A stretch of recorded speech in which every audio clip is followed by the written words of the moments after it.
Hello दोस्तों, I am नवीन और इस वीडियो में मैं करने वाला हूँ क्लास 10th का क्वेश्चन जो कि मैंने चैप्टर ट्रिग्नोमेट्री से लिया है। तो चलिए शुरू करते हैं। तो देखिए समय में दिया है if A and B are acute angle such that sine A minus B equal to 0 and 2 cos A plus B minus 1 equal to 0 then find angles A and B. तो देखिए समय में हमें बताया है कि एंगल ए और angle B acute angle है और हमें यहाँ दो इक्वेशन गिवन है और हमें ए और बी की यहाँ वैल्यू निकालनी है।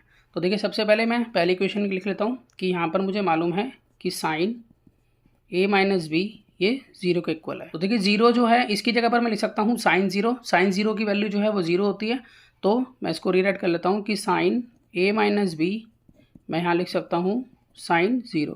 अब जब हम दोनों में कंपेयर करेंगे तो हम ये देखते हैं कि यहाँ पर ए माइनस बी जो है वो 0 के इक्वल हो जाएगा, क्योंकि यहाँ पर दोनों तरफ साइन है। तो कंपेयरिंग करने पर हम ये पाते हैं कि ए माइनस बी 0 के इक्वल है। तो ये हमारी इक्वेशन फर्स्ट हो गई। और एक दूसरी इक्वेशन बनाएंगे हम, वो इससे बनाएंगे। तो यहाँ देखिए यहाँ पर हमें दिया है 2 cos A plus B minus 1, ये 0 के इक्वल है। तो सबसे पहले ये -1 मैं राइट में शिफ्ट कर लेता हूँ। तो मैं यहाँ लिखूँगा 2 cos A plus B equal to 1, क्योंकि 0 + 1 1 हो गया।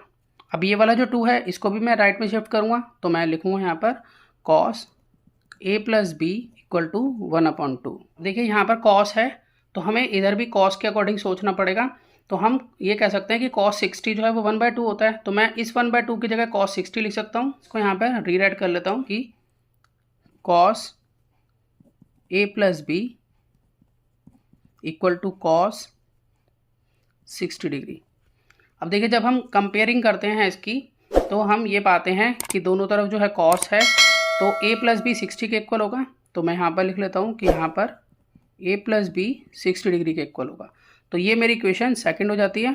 अब देखिए हमारी दोनों इक्वेशन में अगर हम देखें यहाँ पर b माइनस का है और यहाँ पर प्लस का है, तो इट मीन्स मैं दोनों इक्वेशन को ऐड कर सकता हूँ। इससे मुझे a की वैल्यू मिल जाएगी।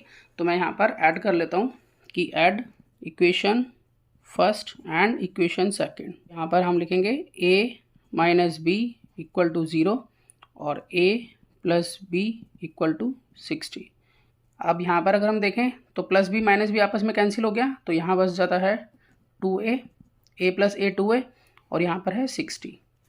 तो 2a अगर 60 के इक्वल है तो हम यहाँ कह सकते हैं कि a की वैल्यू आ जाती है 60/2 यानी कि 30। तो a 30 डिग्री आ गया। अब हम b निकाल लेते हैं। इक्वेशन किसी भी एक इक्वेशन में पुट कर सकते हैं। तो मैं फर्स्ट इक्वेशन में पुट कर रहा हूँ। तो मैं यहाँ लिखूँगा put a equal to 30 in equation first. तो देखिए हमारी फर्स्ट इक्वेशन थी a minus B equal to 0। तो यहाँ पर a जो है वो 30 पुट करा मैंने, माइनस बी इक्वल टू 0। अब ये 30 राइट में शिफ्ट होगा तो ये माइनस का हो जाएगा। अब यहाँ पर माइनस से माइनस कैंसिल हो जाता है। तो इस तरह से b जो है हमारे पास आ जाता है 30। तो b 30 डिग्री आ गया हमारे पास। तो हमसे एंगल a और b की वैल्यू पूछी थी, तो हमारा एंगल a भी 30 है और एंगल b भी 30 है। मैं आशा करता हूँ कि आपको सम समझ में आया होगा। इसी तरह के बहुत से सम्स क्लास 10th के लिए पहले से अपलोड है, आप उन्हें देख सकते हैं। तो मिलते हैं नेक्स्ट वीडियो में और नए सम के साथ। तब तक के लिए गुड बाय।